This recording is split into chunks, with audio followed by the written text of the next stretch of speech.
there are a few more general concepts that we want to do in this introduction to economics. One of them is this three basic questions that every economy must answer, right? So some of this content kind of bridges both the micro and the macroeconomic topics.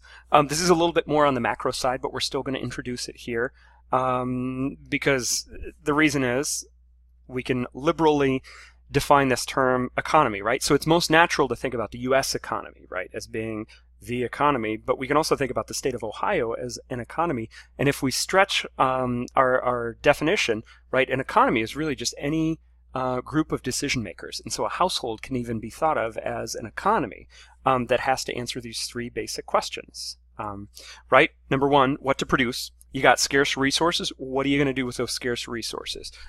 How are you going to decide what you want to produce? And again, when we think about the U.S. perspective, we don't, as a country, decide how many cars we want to produce. We don't, as a country, decide how many pounds of broccoli to produce. Rather, what we have is we've got a whole interaction between markets of suppliers and buyers, right? We've got supply and demand, people wanting to buy stuff, and a bunch of producers that are all producing stuff, and it's the interaction of all those decisions that that determine the total amount of things that are produced based on our scarce resources. Rarely do we centralize those questions, whereas other economies, they may decide to have more centralized decision making, right? Another question is, how are we going to produce that, right? So one of the questions is how to produce stuff. We've got our scarce resources. We want to produce some things, but what are we going to do? How much labor are we going to use? How much machinery are we going to use? To what degree can we substitute people for machines or machines for people? That answers the question of how we go about producing some. And again, in the U.S., for the most part, we use the last question that every economy must answer is for whom to produce it. And so this is more of a distributional question in terms of who gets what. Right, so again in the US, we tend to use markets as a way to allocate resources, to distribute what is produced. Right, but different economies might have more centralized decision making in terms of deciding who gets what. We can also think about this from a household perspective, right? So you could think about a household that you grew up in. Your household had a limited amount of time, talent, and energy, and so you had to decide who was going to do what. There was some production that needed to be done. Well, there was. You had to decide what you were going to produce, and then you were going to decide who was going to get the work done. And then when there were the fruits of those labors, was it evenly shared, or was there some other process that was used to decide who was going to get to spend those resources that were produced, or enjoy those resources that were produced? So yeah, these are more naturally a macro set of questions, but they also do have some resonance for the microeconomics. No economics class is complete without mentioning Adam Smith. So Adam Smith is going to come up in a couple of different points throughout the semester. He is considered the father of modern economic thought. He wrote this long book in 1776, so that should be a key date that you remember, called An Inquiry into the Nature and Causes of the Wealth of Nations. It oftentimes, this is good bar trivia, gets shorthanded just as Wealth of Nations. Adam Smith, he was Scottish. He wrote this 1776, so you can think about what was going on in a geopolitical sense in the year 1776. His book, Wealth of Nations, really had a number of things going on, but he makes this argument that free markets with decentralized decision-making do the best job of answering those three previous questions that we talked about. Okay, we got to parse this apart. Markets. What do we mean by markets? We mean two sides to every transaction. We've got people who are buying things, and we have people who are selling things, right? Every time that we have buyers and sellers coming together, that's a market, right? And so Adam Smith was a big advocate for free markets, right? Specifically, we're thinking about those buyers, people wanting to buy stuff. There's no restrictions on what buyers want to do. And sellers, there's no restrictions on what sellers want to do. If buyers show up and they've got the money in their pocket and they're willing to pay the prices that are on the table, there's nothing that should inhibit buyers from being able to purchase something. And similarly, sellers, right? They've incurred some cost of getting their goods to market. As long as they're willing to accept that price from buyers, and buyers have the money, there's nothing that should prevent sellers from selling that. So step back and think for a second. My goodness, what are all the different ways in the US that you cannot freely buy goods and services? What kind of restrictions do you have placed on you as a buyer, or what kind of restrictions do we have placed on sellers, right? You should be able to come up with a good laundry list of those things. We don't have completely free markets, right? But Adam Smith was a big advocate for some free markets, and it's a good starting point for our discussion. And then we'll talk later in this class about some restrictions and some economic justifications for those on different markets. Free markets, though, that's our natural starting point from Adam Smith. Decentralized decision-making. Again, what we mean by the word decentralized decision-making is that we do not have centralized decision-making. So we don't have buyers being told what they need to purchase, but rather each of the 320 million individual buyers in the US, they each get to make a choice for themselves.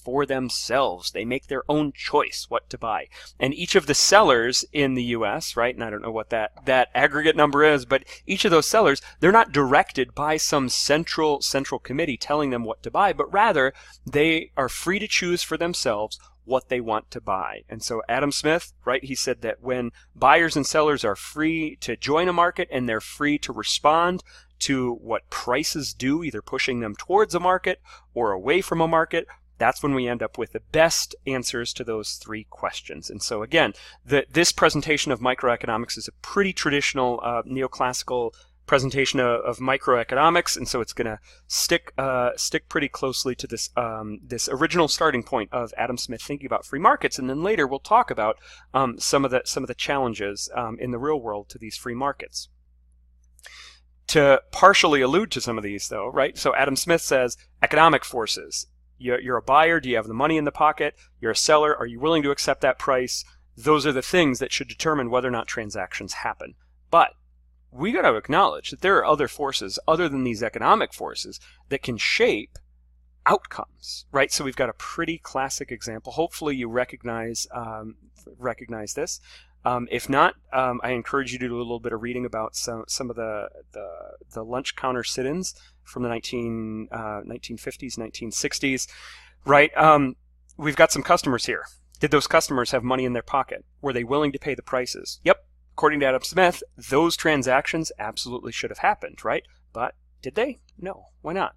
Well, it's not economic forces, but there were other social forces that were going on that prevented those transactions from happening, right? Adam Smith said that kind of thing, this kind of discrimination never would have happened in a free market, yet it did, right? Social forces can be very, very powerful at either preventing transactions or from changing the nature of transactions, right? So social forces, we can't understate the importance of those. This is not a sociology class. It is an economic class, so we will focus on the economics, though we got to make sure that we never lose sight that there are other forces going on. It's also not a political science class, but we got to recognize that political decisions can influence economic outcomes, right? Meant that free markets with decentralized decision-making do the best job of answering those three questions. And for the most part, traditional neoclassical economics agrees with them that the efficiency of the market, pretty good job with free markets, right? But the equity in markets, that's been more questionable that free markets are going to get the equity correct. So we got to define some of these terms, right? By efficiency of the market, what we mean, there's this definition in your book that it's a useful one for right now as a starting place, but I'm not really happy with where we're going to leave it. We're going to define market efficiencies later in a few additional topics in a little bit more developed, sophisticated context. Achieving a goal with the lowest possible cost, that we're doing things at an optimal point, that we are optimizing behavior, whether that's minimizing cost or a couple of other ways that we can define efficiency. In general, right, if we're thinking about cost minimization, markets do a great job of doing that. Equity, however, refers to the distribution of stuff. Markets, they've been criticized. Free markets have been criticized for not necessarily producing the most equitable outcome. And so we can take a short little divergence to think about the way that we could measure equity with the Lorentz curve or the Gini coefficient and then we can look at a couple of different sources that highlight the degree to equality of economic outcomes that we have. It's important that we differentiate between positive economics and normative economics, right? So the question of achieving efficiency, we either do or don't. That's something that can easily be measured, that we can both look at a situation, and as long as we are agreed to what the ground rules are and the way that we're evaluating a situation, we're both going to come to the same answer if we're looking at the same data. That's what positive economics is. Positive economics is when we look at what is, when we study statements of fact that either can be evaluated as correct or incorrect. Normative economics is the study of what the goals of an economy should be. So whenever you see the word should or ought to be, those are good indicators that we might be deviating into normative economics. Normative economics is based on values, right? It's not based on statements of fact, but rather it's based on the things that people value, right? Should the U.S. Income distribution be more equitable? You and I could sit down and we could disagree on that. We could have an argument, right? We're not going to come to a conclusion. It's not that two people are naturally gonna have the same perspective on it, because we might bring different values to the table, right?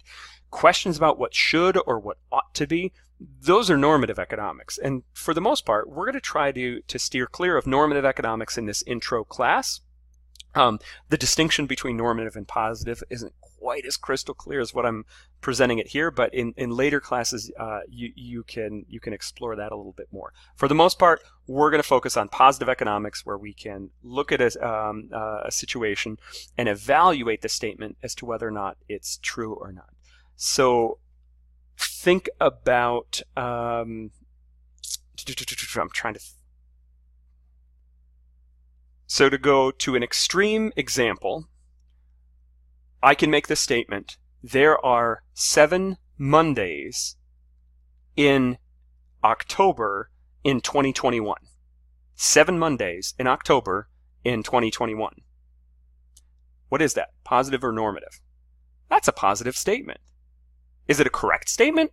Lordy, no, right? Positive statements are simply statements of fact that can be evaluated whether they're true or not based on some data, right? We can all click up a calendar, we can go to October of 2021, and we can count up the number of Mondays, and we will find that that statement is clearly incorrect. However, that doesn't make it not a positive statement. It's still a positive statement. It's still a statement of fact. It just happens to be an incorrect statement of fact.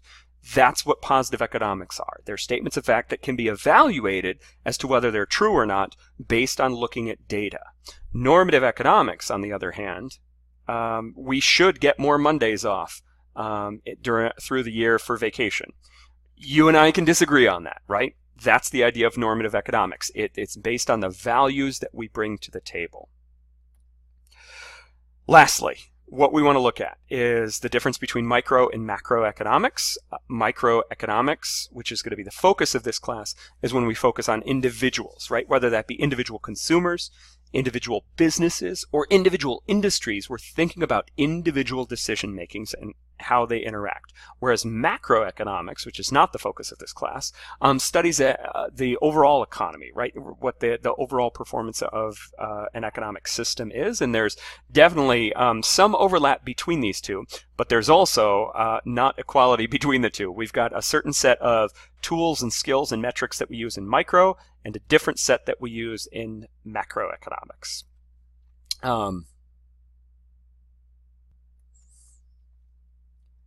This last section used to be its own section, and I combined it together, right? It's every of these intro economics books has some little section that describes the economic way of thinking as opposed to the political science way of thinking or the sociology way of thinking. And it's got some interesting things that we want to highlight in the background, but we're not going to spend too much time with this. We want to make a little distinction between economic theory and economic observations. Economic theory, like any theory, is a set of logic based on general propositions commonly regarded as correct that can be used as principles of description and prediction. So what theory allows you to do is it allows you to describe what things are, and it allows you to predict what things will be. But any theory is really based on a set of assumptions. Assumptions are simply just statements that are not necessarily true, but they're a way to talk about a hypothetical world, right? If we assume that everyone who is over 5 feet will get an A in microeconomics, then I can conduct a little survey and find out how many of you are above 5 feet, and then my model predicts that you're all going to get A's. Is that actually a useful assumption?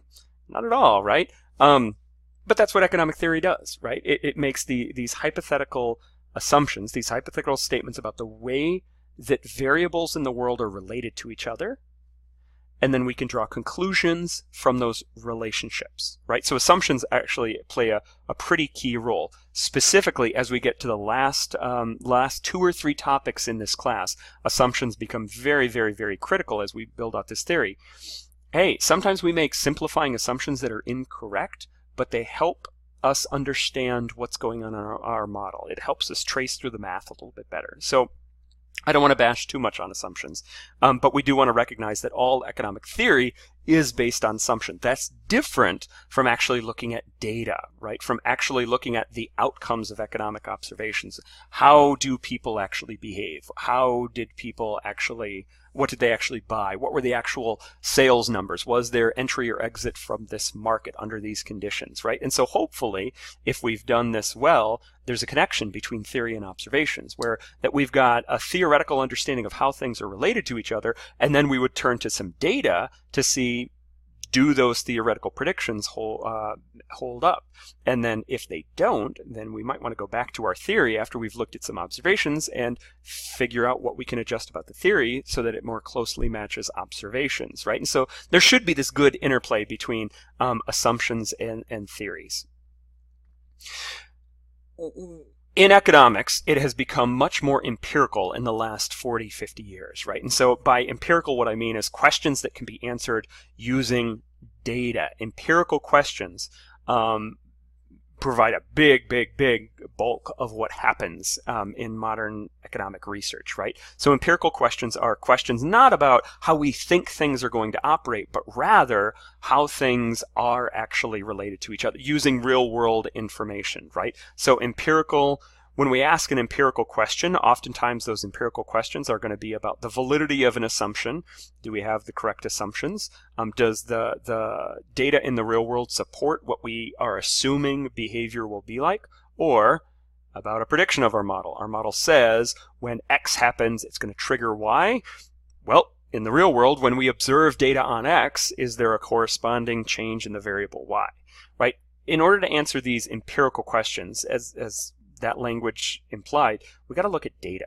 We need evidence, right? We need evidence to evaluate whether or not our assumptions or our predictions, and thus our theory, are on good footing.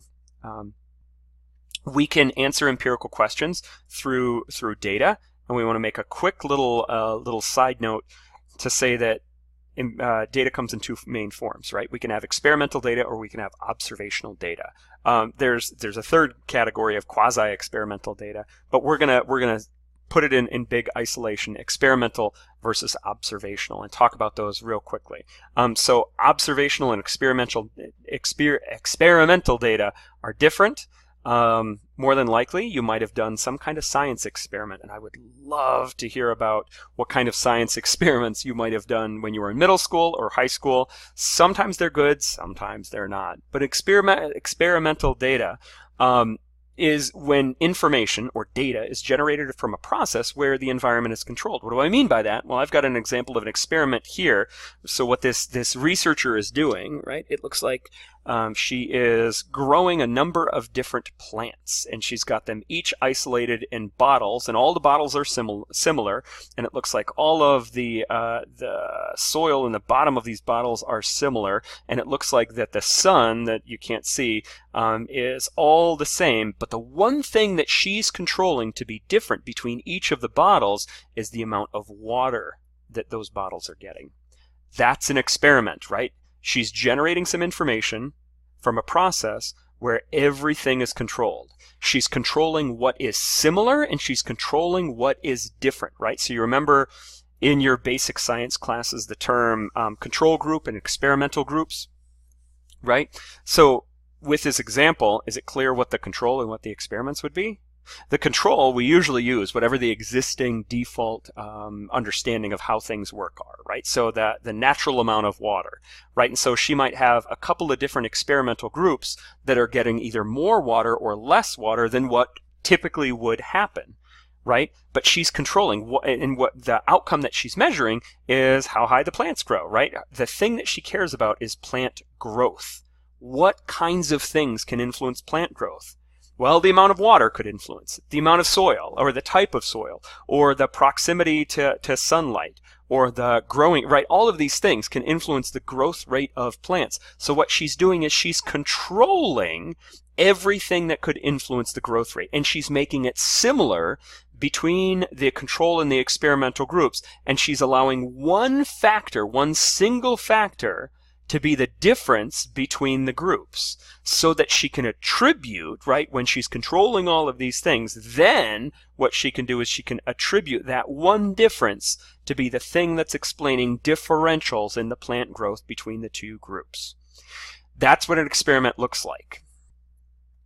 In business and in economics, oftentimes we can't do this kind of work, right? This is more science work. This is more of what the hard sciences or some of the more other social sciences do. This costs a lot of money, right? It costs a lot of money. We tend to think of it as the gold standard in terms of understanding the impact of one variable on the outcome. These experimental scenarios do a really good job of establishing a causal relationship between a variable and an outcome, but they tend to cost a lot of money. Instead, in business and in economics, what we do is oftentimes we have to deal with observational data. So observational data is information that's collected from an environment, but we're not controlling things the way that we do in an experiment. So I've got an example here of a little graph. So this was a survey that was done, right? Surveys. Business does a lot of surveys. Surveys are an example of observational data. In this survey, they ask students two questions. Question number one, how many hours of sleep did you get? Question number two, what was your GPA? And what they found is, when you look at a little correlation between these two variables, the R squared on this model, it looks like it's 0.7. That's a pretty decently high R squared. And I believe that this was a statistically significant positive coefficient on the independent variable, meaning, yep, when hours of sleep goes up, there was higher GPA. Does that mean that there is a causal relationship? Does that mean that getting more sleep causes you to have a higher GPA? No, we can't make that. We can't draw that inference from this because, again, we're using observational data. Real quick, as a thought experiment, could you think about what an experiment would look like to investigate the relationship between hours of sleep and GPA?